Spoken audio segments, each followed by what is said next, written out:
इल्विन classes के तरफ से आपको प्राइमरी शिक्षक नियुक्त होने पर बहुत ढेर सारी शुभकामनाएं, बधाई। बहुत बहुत आज धन्यवाद। हमारे साथ मौजूद है श्री अश्विनी कुमार ओझा जी, जो 2018 बैच में अभी अध्यापक के पद पर नवनियुक्त हुए हैं। जी आइए इनसे बात करते हैं कि इनका पारिवारिक जीवन कैसा रहा, इन्होंने तैयारी कैसे प्रारंभ की, और जानते हैं इनसे बहुत ढेर सारी बातें। आइए, धन्यवाद आपको। आप अपने बारे में कुछ बताइए। जी धन्यवाद। मेरा नाम अश्विनी कुमार ओझा है और मैं 69,000 शिक्षक भर्ती में अभी जो उसका पहला चरण हुआ 31,000 कुछ शिक्षकों का जिसमें चयन हुआ, उसमें मैं नियुक्त हुआ हूँ बलिया ज़िले में। और उच्च प्राथमिक विद्यालय दुर्जनपुर में मेरी पहली नियुक्ति हुई है। और मैं अपने प्रारंभिक जीवन के बारे में कुछ बताना चाहता हूँ, जिसमें मैं सबसे पहले ही मैं अपने शिक्षा के बारे में बता दूं तो महर्षि वाल्मीकि विद्या मंदिर से मेरी 10वीं तक की शिक्षा हुई। उसके बाद नागाजी वरिष्ठ माध्यमिक विद्यालय मालदेपुर से मैं इंटर की परीक्षा पास किया। उसके बाद मैं काशी हिंदू विश्वविद्यालय वाराणसी से स्नातक हूँ, अंग्रेजी स्नातक। उसके बाद मैं बीटीसी किया बलिया से ही, डाइट पकवा इनार से। और उसके बाद मैं टेट देने के बाद ATRE जो 2018 में संपन्न हुई 6 जनवरी 2018 को, उसको दिया। और उसके बाद मैं नियुक्ति लिया हूँ। आपकी सफलता में अपने परिवार, अपने मित्रजनों तथा भूमिका के बारे में आप क्या कहेंगे? जी, परिवार का तो रोल सबसे महत्वपूर्ण रोल है। परिवार में पिताजी का जो मार्गदर्शन प्राप्त हुआ, माताजी या फिर बहनों से जो प्रेरणा प्राप्त हुई, उसी का फलस्वरूप है कि आज मैं इस परीक्षा को क्रैक कर पाया। और मित्रगणों का सपोर्ट काफ़ी अच्छा था। मित्रगणों ने समय समय पर जब भी मैं कभी नर्वस होता था तो काफ़ी सपोर्ट किया है। और जहाँ तक बात है आपने अपनी तैयारी कब प्रारंभ की? मैं तैयारी प्रोबेबली तो तैयारी मेरा BT से जब मैं एडमिशन लिया उसी समय से प्राइमरली रूप से मैं तैयारी कर रहा था।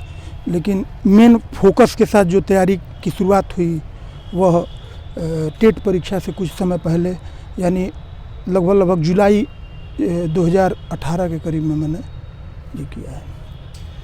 परीक्षा का स्वरूप कैसा है, उसके बारे में कृपया बताएं। जी देखिए, परीक्षा का स्वरूप जो है वो सबसे पहले तो जो शिक्षक पात्रता परीक्षा होती है उसके विषय में मैं कुछ बताना चाहूँगा कि 5 विषय होते हैं शिक्षक पात्रता परीक्षा में, जिसमें बाल मनोविज्ञान हो गया, पर्यावरण अध्ययन हो गया, उसके बाद से इंग्लिश या संस्कृत दोनों में से कोई एक हो गया, उसके बाद से मैथ हो गया, और उसके बाद से एक जो सब्जेक्ट है वह हिंदी हो गया।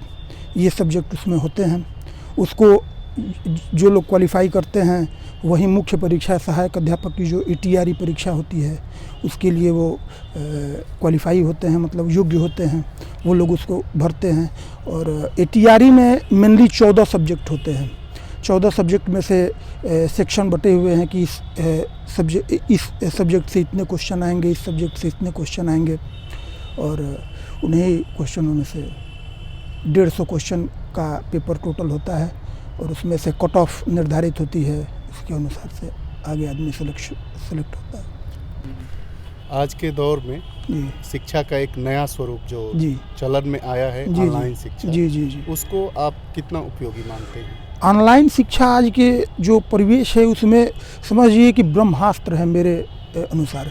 जो हम लोग का सिलेबस में एक छोटा सा जो उसमें पार्ट था वो था करंट अफेयर वगैरह का, तो इसका जो मटेरियल होता है वो ऑनलाइन परिवेश में ही संभव है कि एक उसका समुचित रूप हम लोगों को मिल जाए। यूट्यूब वगैरह पर जैसे आपका इल्विन क्लासेज है, इस पर मैं अक्सर देखता हूँ कि अच्छे मटेरियल दिए जाते हैं या फिर डाले जाते हैं जो बहुत ही महत्वपूर्ण है बच्चों के लिए, और वो वहाँ से ही मिल पाएगा। अगर वो कोई सोचे कि इतने कम समय में हम लोगों का जो टेट का एग्ज़ाम हुआ था और जो ATRE हुआ था उसमें जो डिफरेंस था वो केवल 2 महीने का था, तो उस 2 महीने में साल भर के करंट अफेयर को इकट्ठा करना बहुत ही मुश्किल होता है। और उस समय में जो इस प्रकार के यूट्यूब के ऑनलाइन क्लासेज हैं वो काफ़ी महत्वपूर्ण साबित होते हैं। आप अपने पढ़ाई को प्रतिदिन कितना समय देते थे? पढ़ाई में शुरुआत में तो 2 से 4 घंटे यहीं समय दे पाते थे, लेकिन जब से मुख्य परीक्षा के लिए मैंने फॉर्म भर दिया उसके बाद से लगभग 6 से 7 घंटे प्रोबेबली देना पड़ता था। जो अभी वर्तमान में कई विद्यार्थियों की इच्छा है, परीक्षार्थी जो हैं जी कि वो भी आगे चलकर टीचर भर्ती परीक्षा में नियुक्त हो पाएँ अंतिम रूप से, उनके लिए आप क्या सलाह देना चाहेंगे? उनके लिए सलाह बस यही है कि धैर्य के साथ अगर कोई तैयारी करेगा और सही दिशा में अगर कोई तैयारी करेगा किसी एक अच्छे मार्गदर्शन में, तो वह निश्चित रूप से इसमें सफल होगा।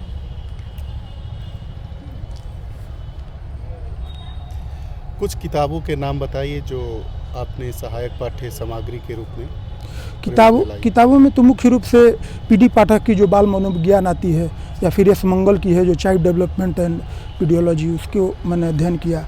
उसके बाद से हिंदी का अगर देखा जाए तो हिंदी के भी कई ऐसे जैसे विद्यासागर प्रकाशन की किताब आती है उसको मैंने देखा। और ईवीएस के लिए तो मैं एनसीईआरटी पर बेस्ड था, एनसीईआरटी 6 से 12 तक मैंने पूरा अध्ययन किया हुआ है। उसके बाद से कुछ कोचिंग संस्थानों से भी जैसे मैथ वगैरह का जो पेपर हो गया, सेट हो गया, वो हमको मिला, उससे काफ़ी सहयोग हुआ। बस इसी से। अभी जो आपकी नियुक्ति हुई है वो तो ग्रामीण क्षेत्र में है। जी। तो ग्रामीण शिक्षा के लिए आप क्या नया कदम उठाना चाहेंगे? जी देखिए, अभी तो विभाग में बहुत अच्छा एक कदम चल रहा है मिशन कायाकल्प का। उसके अंतर्गत जो मूलभूत सुविधाएं हैं विद्यालयों की वह बहुत काफ़ी सुदृढ़ की जा रही हैं। और उसके साथ साथ शिक्षा की गुणवत्ता में भी जो 68,500 हुई थी शिक्षक भर्ती या फिर जो 69,000 हुई है, उसमें काफ़ी अच्छे शिक्षक और काफ़ी कंपटीशन को क्रैक करके वो शिक्षक आए हैं। तो मेरी प्रायोरिटी यही रहेगी कि बच्चों को गुणवत्तापूर्ण शिक्षण का जो सरकार का सपना है उसको मैं साकार करूं और उसको मैं दूं। आप काशी हिंदू विश्वविद्यालय से आपने स्नातक की शिक्षा ग्रहण की। जी।